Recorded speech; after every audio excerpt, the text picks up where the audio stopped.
시청자 여러분 안녕하십니까? 출발 성공 투자 박민영입니다. 안녕하세요. 김수정입니다. 이번 주 빅위크, 슈퍼위크를 앞둔 상황에서 뉴욕 증시 주요 지수들 일제히 상승했습니다.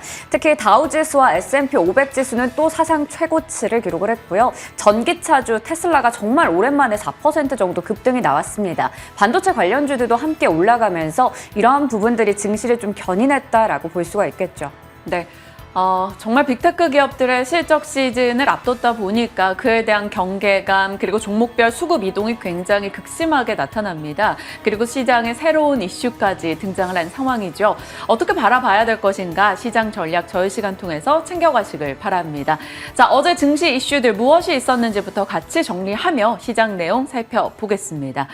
어제 시장의 여러 뉴스 등이 혼재되는 모습이었죠. 일단 순서대로 가보겠습니다.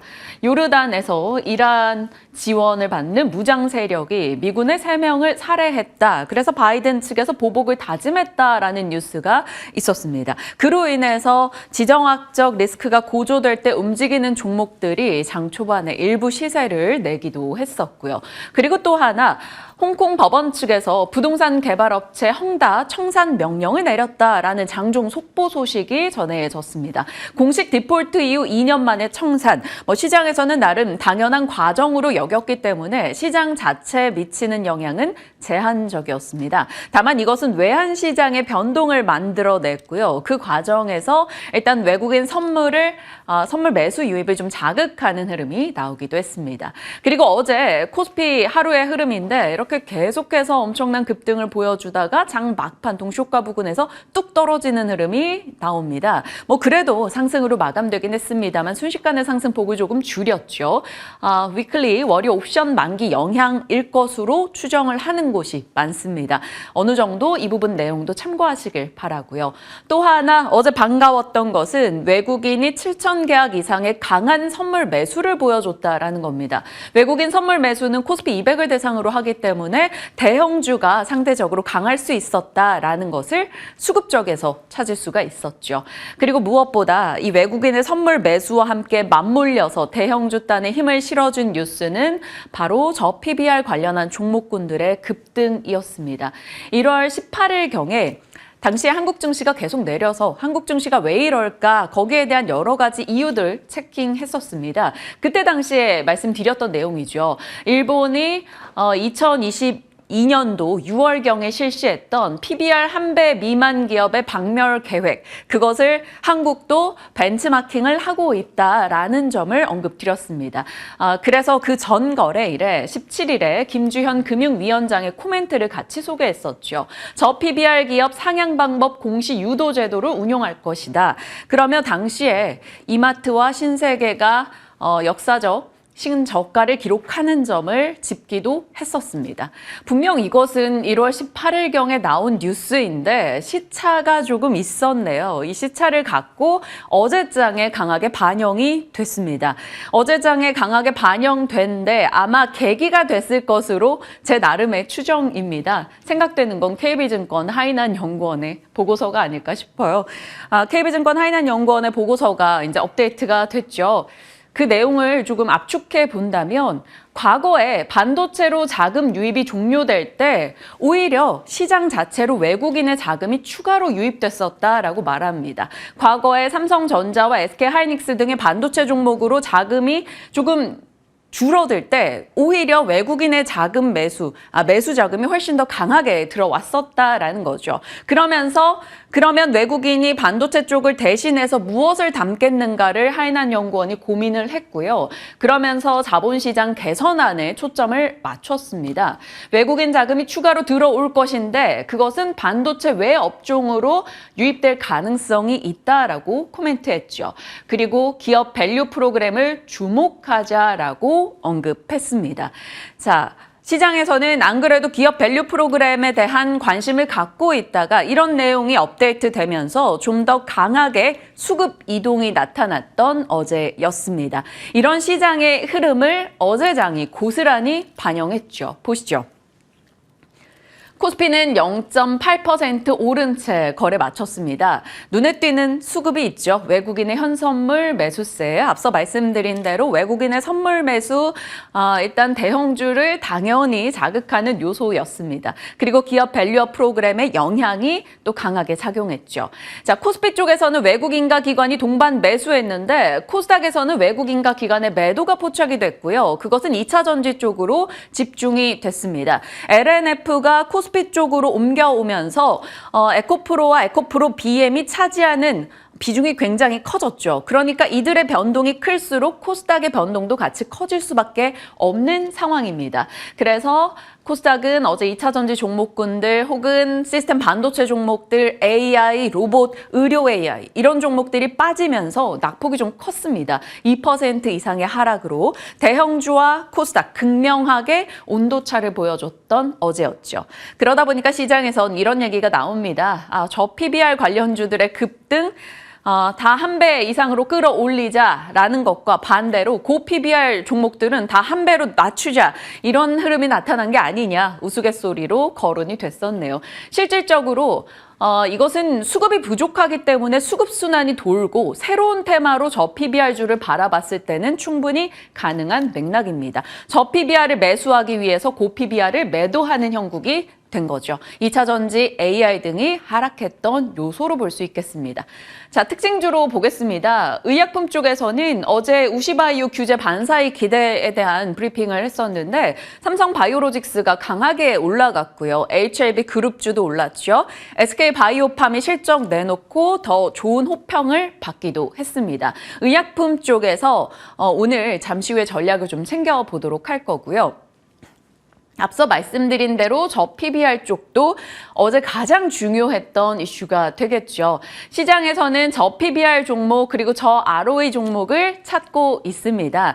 당연히 저 PBR 기업들이 좀 더 PBR이 높아지려면 주주 환원책을 기대할 수밖에 없습니다. 그런데 자본분의 이익인 ROE를 생각해 봤을 때 결국에는 이익을 높이거나 아니면 내가 갖고 있는 자본을 주주 환원이나 배당이나 자사주 매입 소각 등을 해서 낮춰야 되는 상황입니다. 그러니까 ROE가 낮은 기업들을 찾아서 그것이 올라갈 것에 베팅을 하겠다라는 그런 기대감이 형성이 된 거죠. 그래서 저 PBR, 저 ROE 종목들의 시장은 관심을 뒀고요. 어제 관련한 종목들이 엄청난 급등을 기록했습니다. 대표적으로 자동차, 철강, 유틸리티, 지주사, SK 같은 경우는 자사주 소각에 대한 기대감이 굉장히 높았던 것 같아요. SK 본주가 무려 9% 급등이었고요. 유통 쪽에서는 이마트 무슨 일 있는 줄 알았습니다. 15% 급등 엄청났죠. 기업 밸류업 프로그램 플러스 여기는 의무 휴업 평일 전환에 대한 모멘텀도 같이 받아갔습니다. 신한금융에서 이렇게 보고서를 냈더라고요. 일본이 과거에 저 PBR, 저 ROE 상태에서 여러 가지 주주 환원책을 쓰고 나서 어느 정도 레벨업이 됐기 때문에 30년 만에 최고치를 기록했기 때문에 우리도 좀 그런 흐름을 기대할 수 있겠다라는 거였습니다.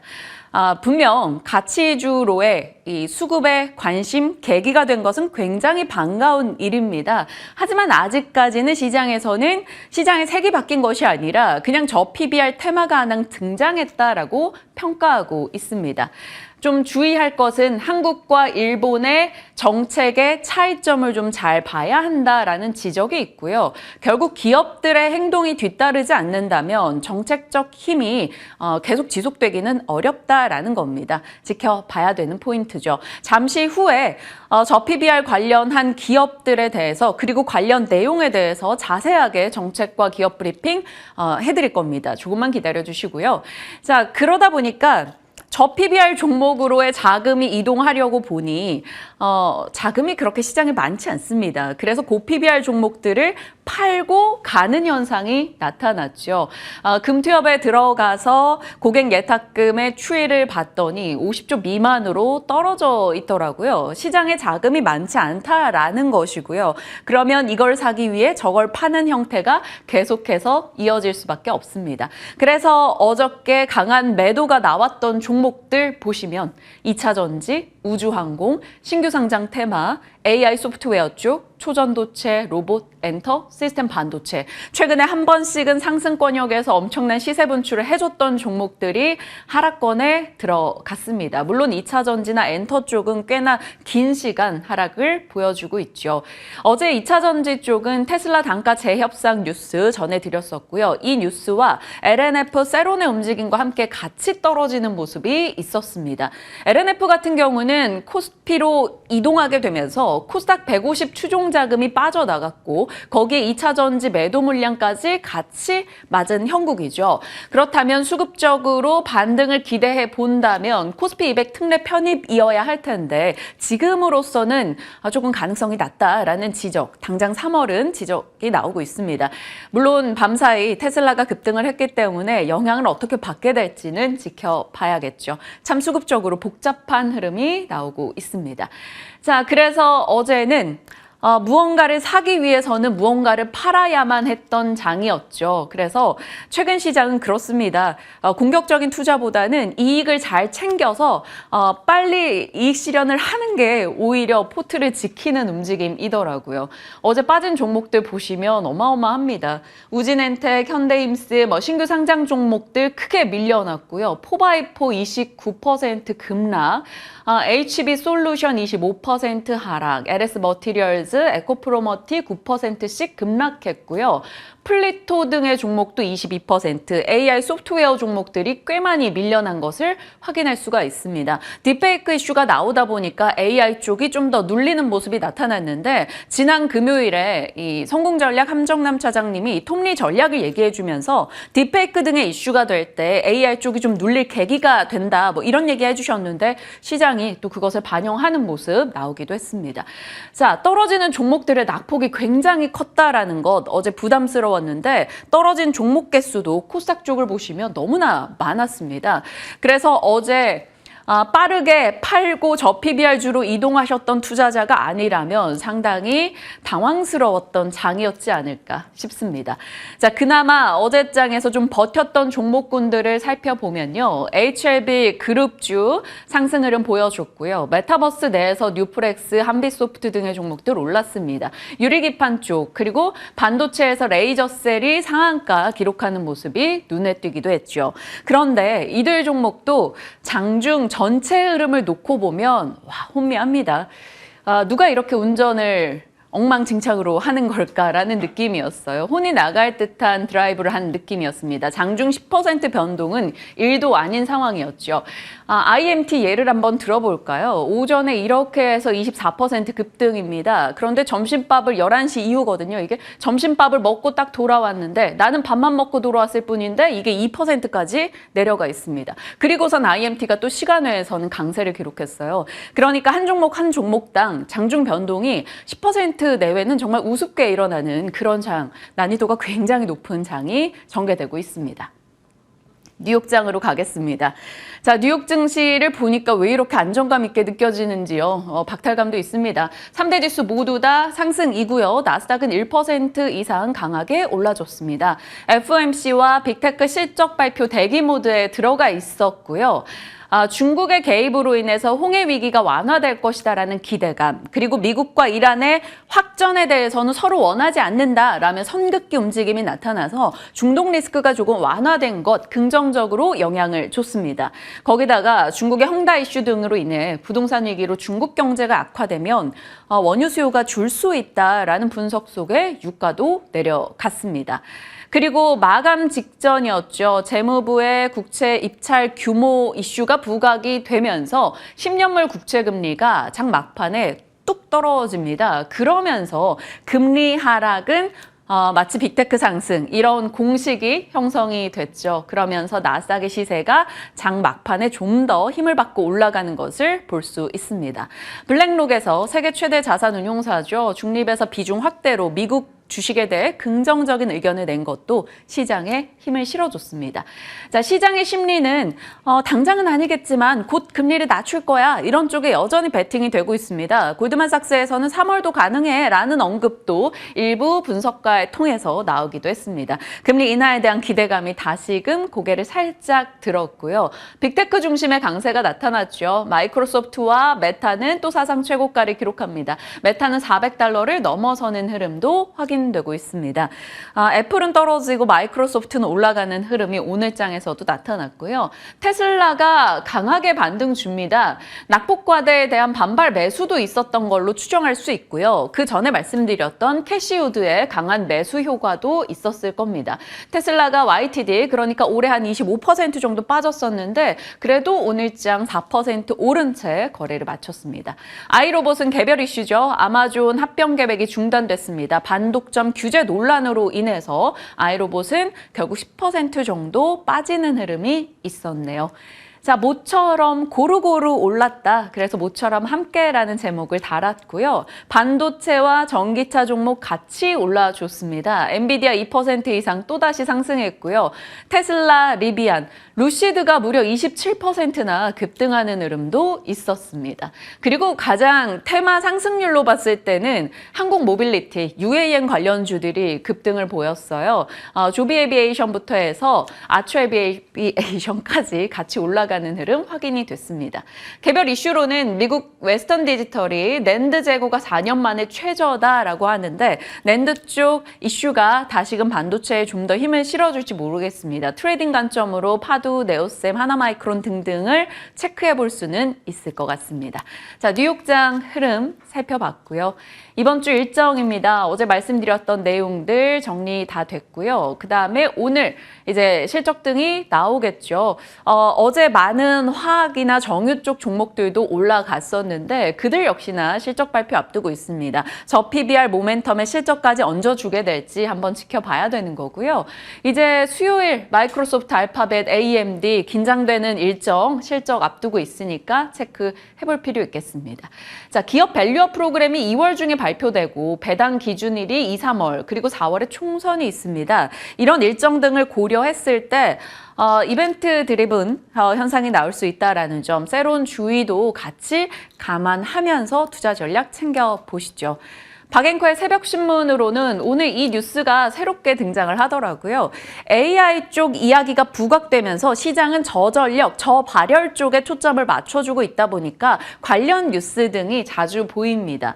일본 NTT 통신업체죠. 일본 NTT가 SK 하이닉스, 인텔과 손잡고 광반도체 개발 협력에 나선다라는 소식입니다. 광반도체라고 하면 소비 전력을 감축해서 대용량 데이터를 쉽게 주고받을 수 있게 해주는데요. 이에 일본 정부가 4천억 원 이상을 지원한다라는 소식이 들려왔어요. 광반도체 관련한 종목으로 과거 언급이 됐었거나 트레이딩 대상에 올랐던 종목들 일단 이렇게 정리해봤습니다. QSI, 우리로 등등이 거론되고 있고요. 어제 시간 외에서는 리튬 쪽 뉴스가 있었죠. 리튬 플러스가 무수 수산화 리튬 생산에 성공했다라고 합니다. 기존의 수산화 리튬보다 이 무수 수산화 리튬은 비용 절감이나 생산성이 올라가는 효과가 있다라고 하네요. 그래서 시간 외에서 리튬 포어스가 10%, 하이드로 리튬도 9% 급등하기도 했습니다.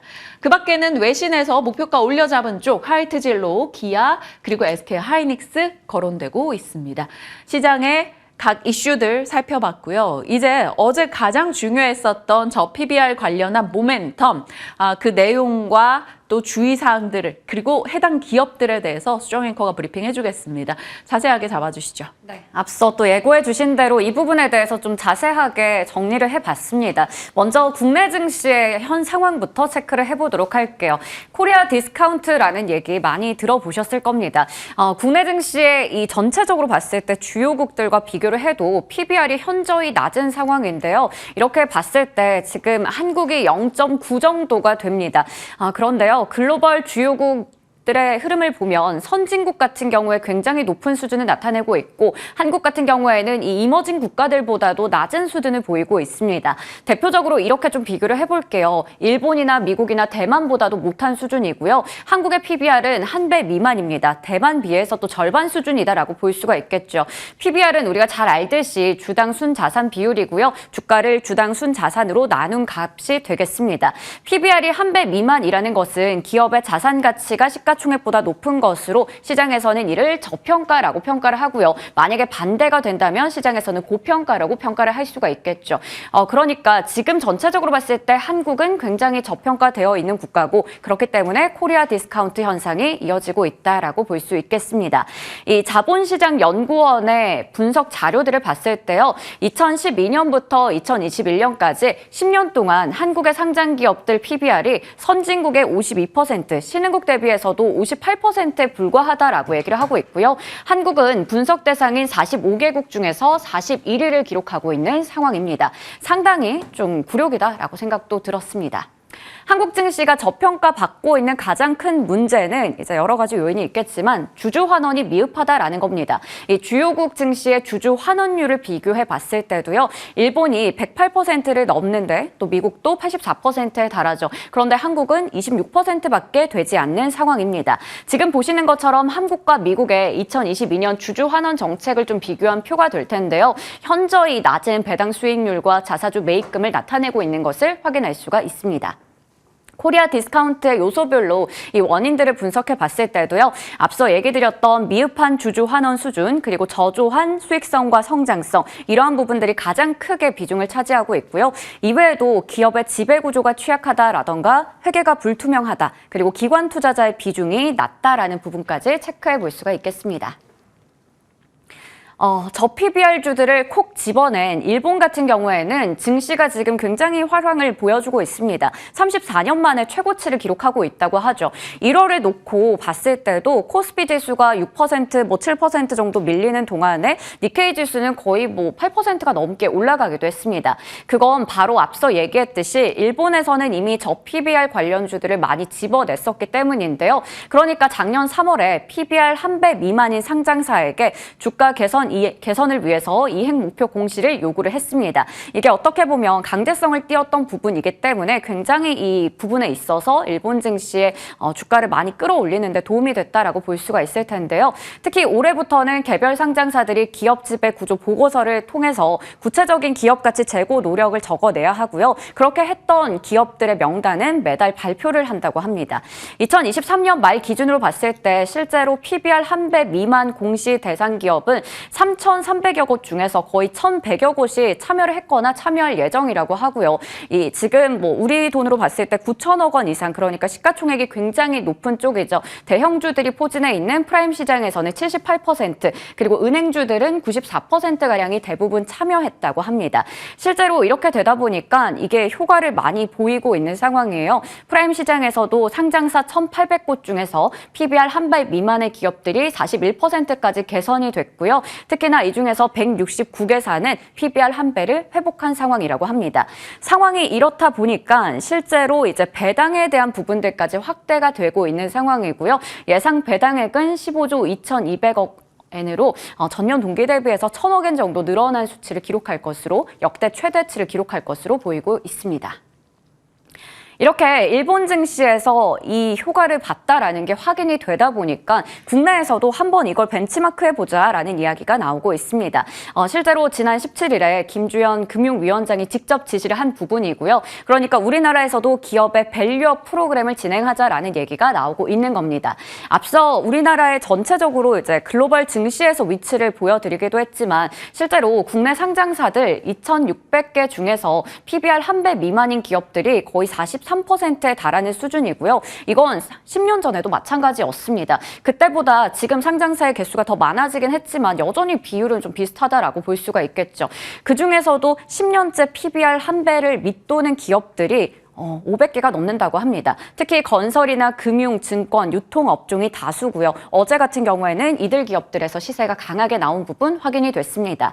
자, 그러면 2월쯤에 이제 자세하게 나올 부분들이죠. PBR 1배 미만의 기업들을 타깃으로 하고 있는 기업 밸류업 프로그램의 주요 내용들을 볼 텐데요. 상장사의 주요 투자 지표죠.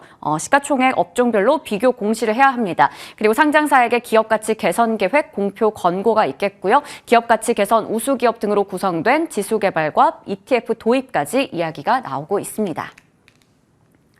자, 그러면 어제 나온 이 소식 때문에 관련주들이 많이 올라갔는데 어떤 흐름을 나타냈는지 보겠습니다. 어제 우선 코스피와 코스닥은 온도차가 좀 있었습니다. 특히나 이 지수 안에서도 저 PBR 관련주가 많이 좀 포진되어 있는 코스피 쪽의 지수가 많이 올라갔는데요. 코스피 시총 상위 10개 종목 중에서 특히나 PBR이 낮은 종목들, 대형주들 강세를 보여줬습니다. 기아는 5% 넘게 올랐고요. 현대차도 4% 정도의 상승률을 나타냈습니다. PBR 참고해 보시면 좋을 것 같고요. 삼성전자 같은 경우에는 이러한 부양 정책뿐만 아니라 갤럭시 S24의 판매 호조라던가 반도체 보조금 지급 이슈까지 더해졌습니다.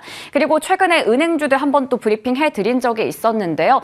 이제 배당 기준일에 대해서 이런 부분들 좀 변경되면서 벚꽃 배당과 더블 배당에 대한 기대감도 나타나고 있는데 은행주들 하면 대표적인 저PBR 종목입니다. 그렇기 때문에 최근 일주일 동안 4대 은행에 대해서 기관과 외국인들의 수급도 굉장히 좋았고요. 이들의 주가 추이 꾸준히 올라갔다라는 부분도 확인되고 있습니다. 앞서 얘기 드렸던 유통주도 굉장히 좀 저평가되어 있었는데 정말 오랜만에 이쪽에서 강한 시세 보여줬습니다. 백화점이나 대형마트, 편의점 이런 쪽들, 지주사까지 마찬가지였고요. 이마트는 앞서 민영앵커도 얘기해 주셨지만 대형마트의 규제 완화 이슈까지 나오면서 롯데쇼핑과 함께 강한 모습 나타냈고요. 이마트는 무려 15% 정도의 강세 보여줬습니다.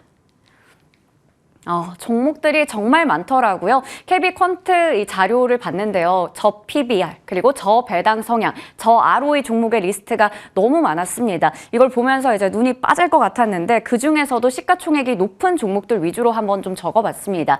대표적으로 보시면 앞서 얘기 드렸던 은행이라던가 증권, 보험 쪽도 많고요. 유통이나 건설 등등의 여러 가지 섹터의 종목들이 포진해 있었습니다. 이외에도 뭐 식품이라던가 화장품 이런 쪽도 마찬가지로 있었고요.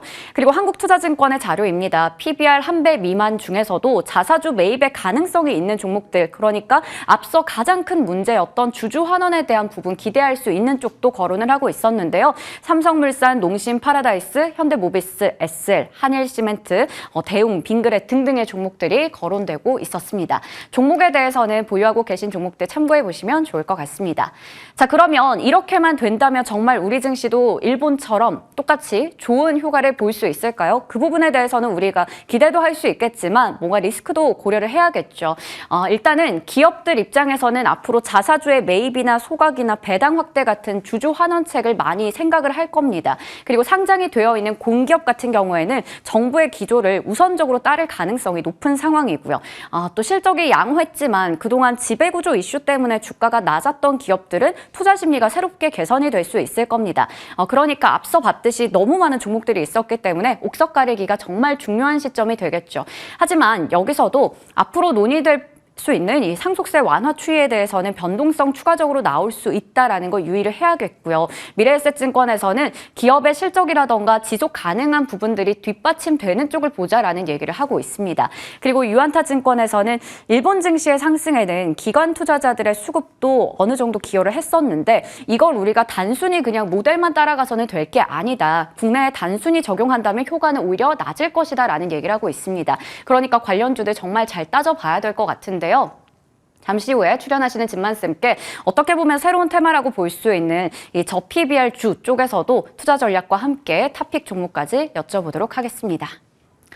그리고 어제부터 하고 있는 수앵커의 더보기 반응이 좀 좋아서 뿌듯했는데요. 반도체 유리기판은 도대체 뭘까요? 앞서 민영앵커의 자료에서도 언급이 됐었던 부분이죠. 유리기판이라고 하면 이제 플라스틱 기판의 대체재로 거론이 되고 있는 쪽인데 아직까지 국내에서는 굉장히 좀 그 부분에 있어서 규모가 낮은 상황입니다.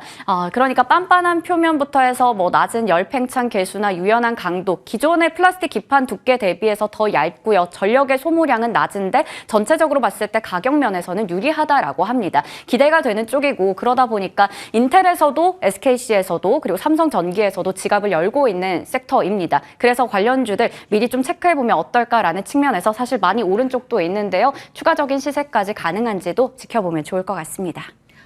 시간 된다면 수앵커의 더보기 그 부분에 대한 전략도 챙겨볼 거고요. 일단 저 PBR 쪽에 오늘은 초점 맞춰서 이야기 나눠갈 겁니다.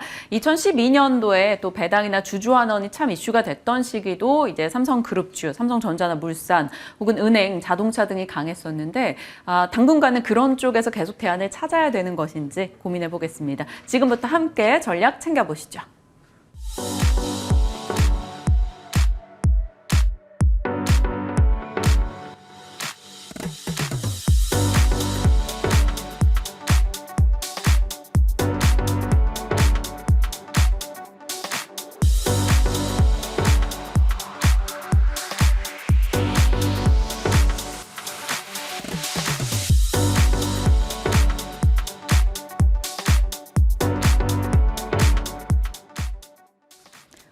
시장에 대한 전략 진만쌤과 함께하겠습니다. 어서 오세요. 네, 안녕하세요. 네, 일단 저 PBR 관련한 전략은 잠시 후에 챙겨보겠습니다. 밤사이 이슈로 꼽아본다면 테슬라의 급등 반가웠고 미장 흐름이 국채금리 하락에 강하게 올라준 점 긍정적이었습니다. 오늘 우리 장 전략 어떻게 짜시는지부터 짚어볼게요. 네, 사실 이제 미국 시장이 올랐다고 해서 한국 시장이 오르는 것은 아니기 때문에 물론 이제 나쁘지 않게 시작한다는 것에서 좀 감사하게 생각을 해야 되는 부분들이 좀 있습니다만 그래도 일단은 긍정의 시각을 갖고 지켜보기는 충분하다. 이제 어제 코스피와 코스닥이 상대적으로 좀 온도 차이가 좀 있었기 때문에 오늘은 어느 정도 코스닥 쪽에서 반등이 나와주면 좀 좋을 것 같다는 이야기를 드리면서 정말 이제 시장의 난이도가 점점 어려워지고 있는 것 같습니다. 사실 이게 정책적인 이슈들이 조금 이제 혼조가 있으면서 국내 시장도 마찬가지로 혼조세가 이어지고 있는 것으로 좀 생각이 되고 있는데요. 마찬가지로 이제 예전에 이제 제가 계속적으로 공매도에 대해서 이야기를 하고 있는데 이제 공매도 있었을 때는 이제 좀 빠른 직구, 더 빠른 직구. 그래서 이제 변칙적이기보다는 그래도 어느 정도 대응이 가능한 수준에서의 좀 움직임이 있었다고 이제 이야기를 드리면은 요즘은 정말로 이제 변칙적인 변화구가 계속적으로 날라오게 되면서 조금 이제 처음 보는 이제 상황들을 자주 접하게 되면서 대응하기 어려웠던 부분들이 좀 있었습니다. 그래서 어제 시장을 보시게 되면은 물론 저 PBR 관련해서 코스피 쪽으로 이제 돈 보따리가 이제 많이 이제 옮긴 건도 사실이고 이제 2차 전지가 많이 빠졌기 때문에 코스닥 쪽도 많이 빠졌던 부분들이고 최근에 많이 올랐었던 AI 관련주들의 흐름이 안 좋으면서 지수를 같이 끌어내리는 그런 역효과가 좀 나타나고 있는 것 같습니다. 그래서 사실 변칙적인 시장이기 때문에 어제 같은 시장에서는 사실 내가 갖고 있는 종목들이 많이 떨어진다라고 하면 손절을 하시기보다는 그냥 언젠가는 이제 그런 부분들에 대해서 이제 내가 고점에서 정말로 물리지 않았다라고 하면은 그래도 이제 이격이 높지 않으면 버텨봐야지라는 그런 의견을 제시를 드리면서 마찬가지입니다. 이제 변칙적이긴 하지만 내가 갖고 있는 종목들의 재료들 있죠. 이 종목이 어떻게 왜 오르냐를 따랐을 때 그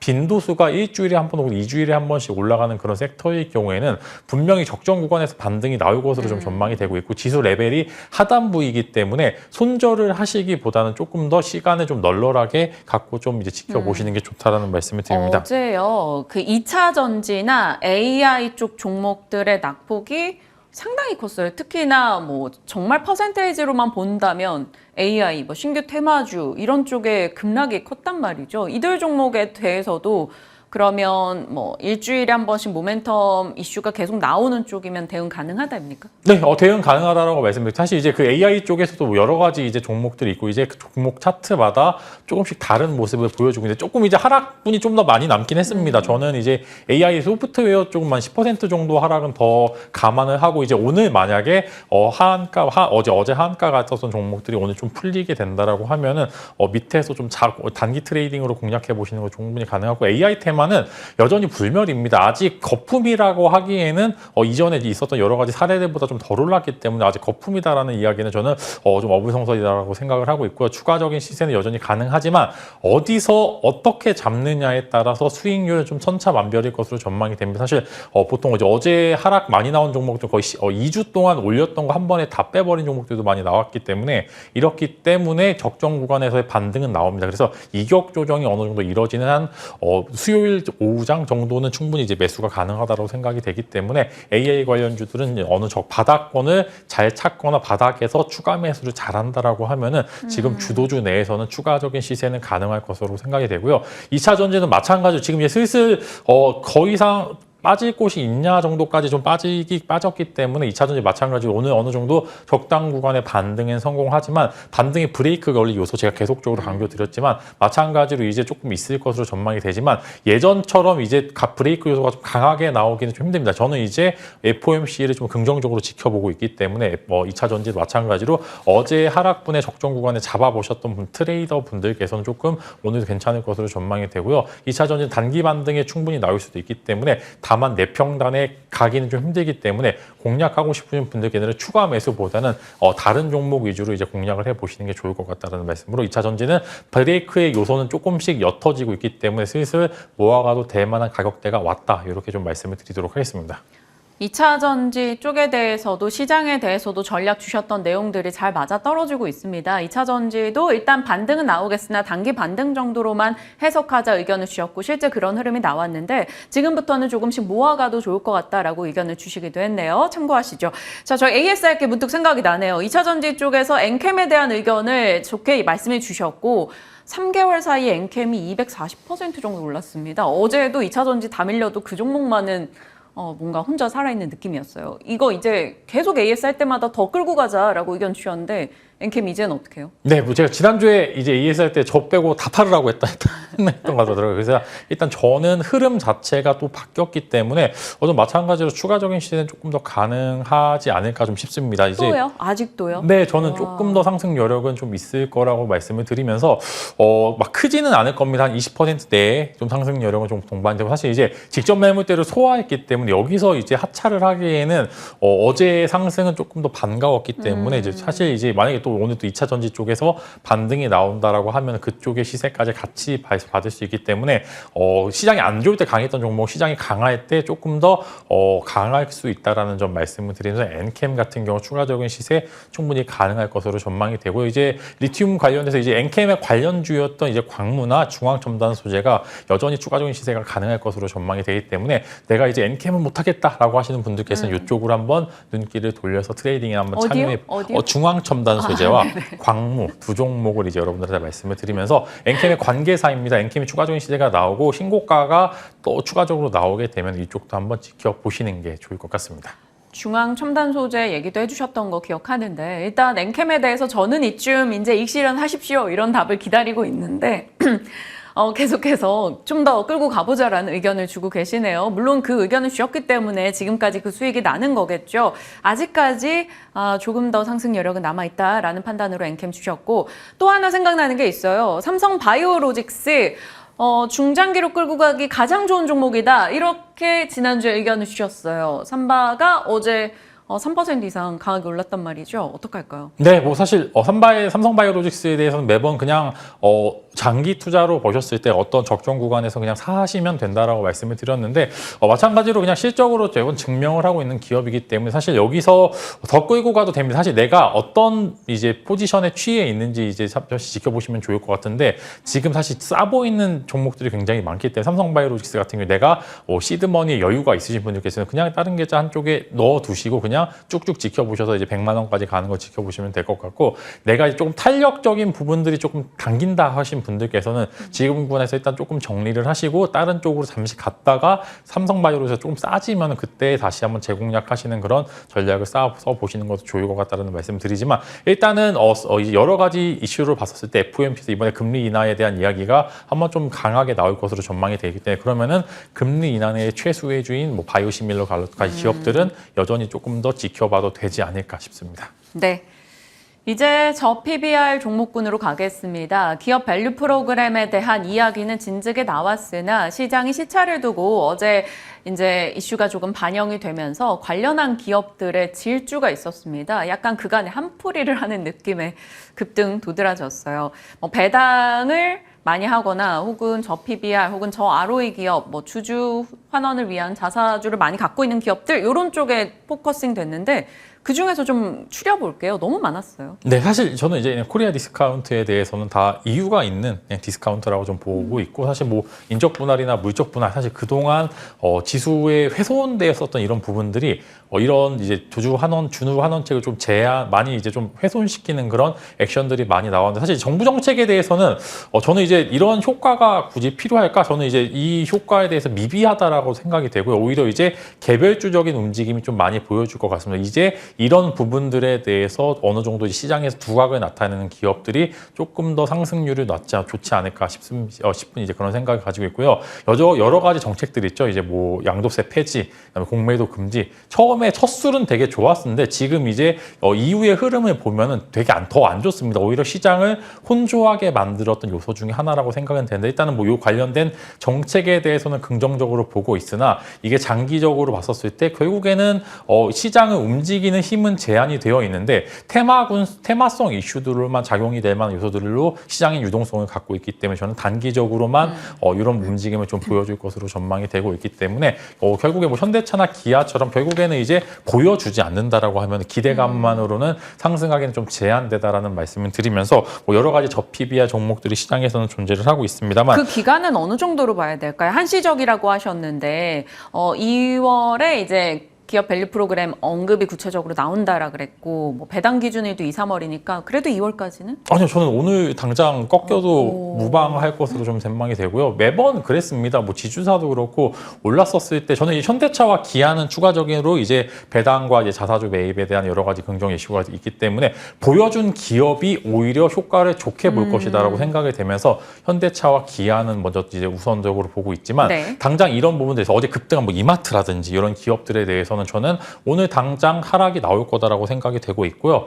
이제 그렇지 않은 기업들을 제가 이제 말씀을 드리려고 하는데, 일단은 뭐 이제 추가적으로 자사주 매입이나 추가적으로 이제 좀 배당에 대한 메리트가 있어 보일 만한 기업은 삼성물산입니다. 마찬가지로 어제 또 잘 안 오르는 기업이 좀 많이 올랐던 부분들이 있는데, 여러 가지 상속세 관련된 이슈로 인해서 어느 정도 이제 배당에 대한 여러 가지 메리트들이 존재할 것으로 전망이 되기 때문에, 내가 이제 조금 더 탄력이 떨어지지만 그래도 안정적으로 이런 관련된 이슈를 좀 따라가고 싶으신 분들께서는 삼성물산을 좀 지켜보시면 좋을 것 같고요. 저PBR 종목으로는 사실 이제 현대건설기계가 먼저 말씀을 드리기 좋을 것 같아서 먼저 말씀을 드리고요. 조금 이제 예전에 어떤 이제 좀 안 좋은 이슈가 있었지만 그럼에도 돈은 잘 버는 기업 중에 하나였죠. 다우데이터 말씀을 드리면서, 다우데이터도 마찬가지로 이제 조금 이제 안 좋았었던 그런 부분들 때문에 주주환원책에 대한 기대를 지켜볼 수 있기 때문에 관련해서 지켜보면서 각자 이제 매력도에 따라서 삼성물산, 현대건설기계, 다우데이터 세 종목을 말씀을 드리도록 하겠습니다. 삼성물산 또 이번 주 실적 예정돼 있기도 하고요. 삼성물산과 다우데이터, 현대건설기계, 저PBR 관련해서 최근 이슈 속에 그래도 좀 볼만한 기업으로 말씀 주셨습니다. 현대차, 기아는 긍정적으로 얘기 주셨고, 다른 종목군은 이제 본질 사업과 잘 비교해서 좀 주의해야 된다라고 얘기 주셨네요. 지마스픽으로 곧장 가고 시간 허락하면 AS 하겠습니다. 2월 1일 FOMC 긍정적인 발언 나온다? 기대를 좀 할까요? 네, 사실 이제 미국 이제 여러 가지 시장을 봤었을 때 긴축에 대해서 조금 이제 드디어 이번 FOMC에서 긴축이 좀 종료가 될 것으로 좀 생각이 되고 있기 때문에, 관련해서 금리 관련된 여러 가지 수혜주들을 좀 지켜보시면 좋을 거고, 이제 어제 뭐 테슬라가 오르기 전에 그래도 여러 가지 이슈를 적어봤는데, 좀 먼저 말씀을 드리면 사실 뻔한 이야기지만 2차 전지 쪽에서 반등이 좀 나올 겁니다. 그래서 관련해서 포스코 그룹주나 에코프로 그룹주들이 단기적으로 조금 이제 패시브 수급들이 들어오면서 목요일 이제 시장까지 어느 정도 긍정의 시각을 보면서 지켜보시면 좋을 거고, 물론 단기 반등에 그치겠지만 그 단기 반등의 파워가 조금 셀 것으로 전망이 되기 때문에 한 번 정도 이제 오늘 시장의 적정 구간에서 마무리가 된다라고 하면은 말씀을 좀 드리려고 했고요. 그다음에 이제 금리 인하 수혜주죠. 네이버나 카카오, 그래도 현재 구간에서는 굉장히 매력적인 가격대에 또 한 번 진입이 되어 있기 때문에 FOMC에서 긍정적인 기사가 긍정적인 여러 가지 팩트가 나오게 된다라고 하면 단기적으로 시세 드라이브가 충분히 가능하기 때문에 이렇게 한번 지켜보시면서, 사실 어제 테슬라 급등 전에 쓴 대본이라서 좀 아쉽긴 합니다만 이런 부분들이 좀 시장에 녹아서 좀 긍정의 시각으로 좀 지켜보시면 좋을 것 같습니다. 네이버, 카카오 얘기 주셨고, 2차 전지 쪽에 단기 반등도 가능할 것 같다라고 의견 주셨습니다. 정리하겠습니다. 에이스 하고 싶은 거 많은데 리튬주 코멘트만 살짝 해주세요. 리튬주에 대해서는 사실 이제 오늘 이제 리튬 가격이 그래도 안정화를 찾는 점에서는 긍정의 포인트지만 이제 수요가 줄어드는 건 여전히 부담 가는 상황이긴 합니다. 그래서 이제 리튬 관련주들께서 지금 이제 뭐 어제 아까 이제 시간의 거래 시간에서. 상한가 간 종목은 네. 단기 이슈이기 때문에 오늘 이제 윗골이 남기고 이제 마무리가 되지 않을까 싶습니다. 네. 리튬주에 대한 의견까지 깨알같이 답변 주셨습니다. 시장 그리고 산업 종목에 대해서 언제나 정말 쏟아지는 질문 폭격에 자세히 답변 주신 진만쌤 또 감사한 마음 안고 보내드릴게요. 고맙습니다.